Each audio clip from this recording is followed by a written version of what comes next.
cinema has that magic which can connect to the audience, all its soul, heart, mind, thoughts, feeling. But it can evoke audience only when it touches you as a filmmaker. लिखने वाला जो writer है पहले उसे देशभक्ति के बारे में फील करना चाहिए, फील होना चाहिए. फिर डायरेक्टर को उसके बारे में उतना ही महसूस होना चाहिए. जब जितना वो महसूस फिल्म बनाते हुए करेगा उतना ही महसूस ऑडियंस फील करेगी. अगर मैंने ही आर्टिफिशियल तरीके से उसको ज्योमेट्री समझ के या मैथमेटिक्स समझ के या एक सुपर हिट बॉक्स ऑफिस समझ के किया कि पेट्रियटिज्म बिकता है, तो ऐसा नहीं होता है.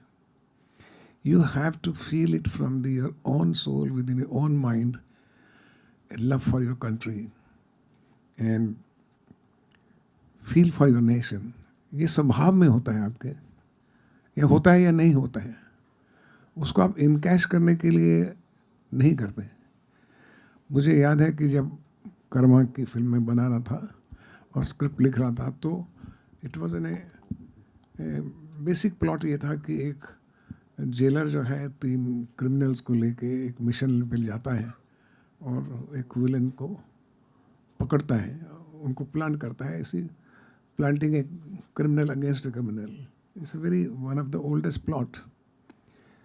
So when I was writing it, then I thought कि I had written a character of Mr. Dilip Kumar that who is a very patriotic person by himself, and his wife writes a song हर करम अपना करेंगे वतन तेरे लिए, and he is very inspired by his wife's thought, and he is a person who loves his prisoners, who takes care of his prisoners, he does his duty, and when he looks at his flag, his eyes glitter.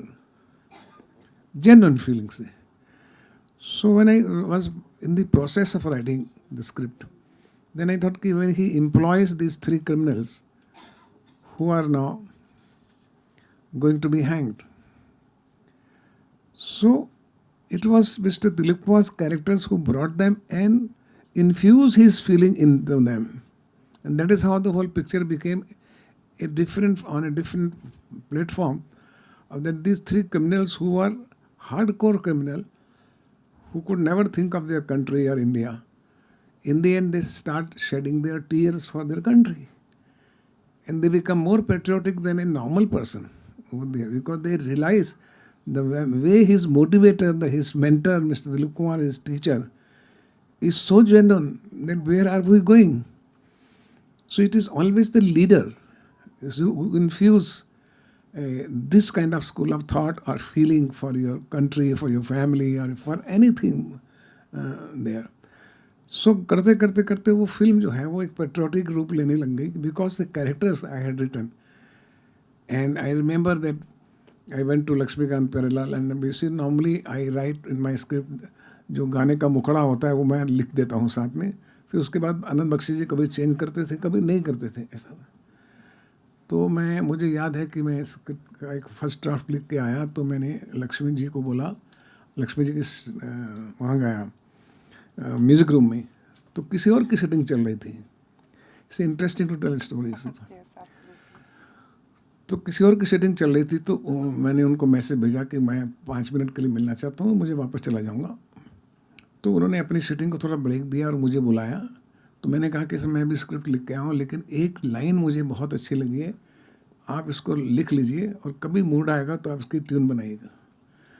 और मैंने वो line लिख के दी उनको, हर कर्म अपना करेंगे ए वतन तेरे लिए, दिल दिया है जहाँ भी देंगे ए वतन तेरे लिए. ये मैं आपको अभी सच्ची बात बताता हूँ.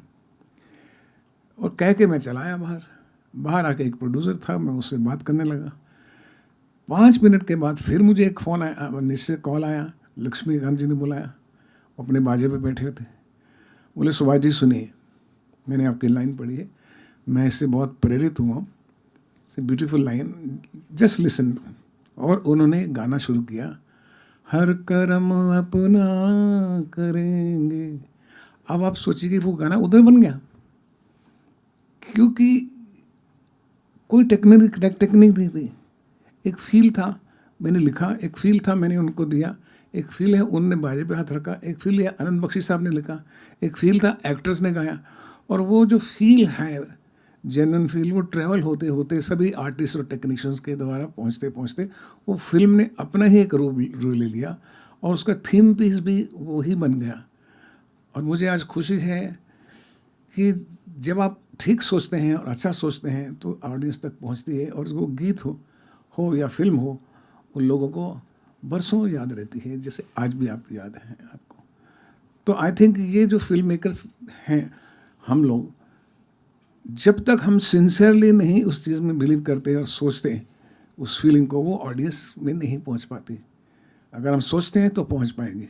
क्या मैंने अपने सीन में या गाने में आंसू बहाए शॉट लेते हुए, शूटिंग करते हुए, लिखते हुए? तो आपकी आंखों में आंसू आएंगे।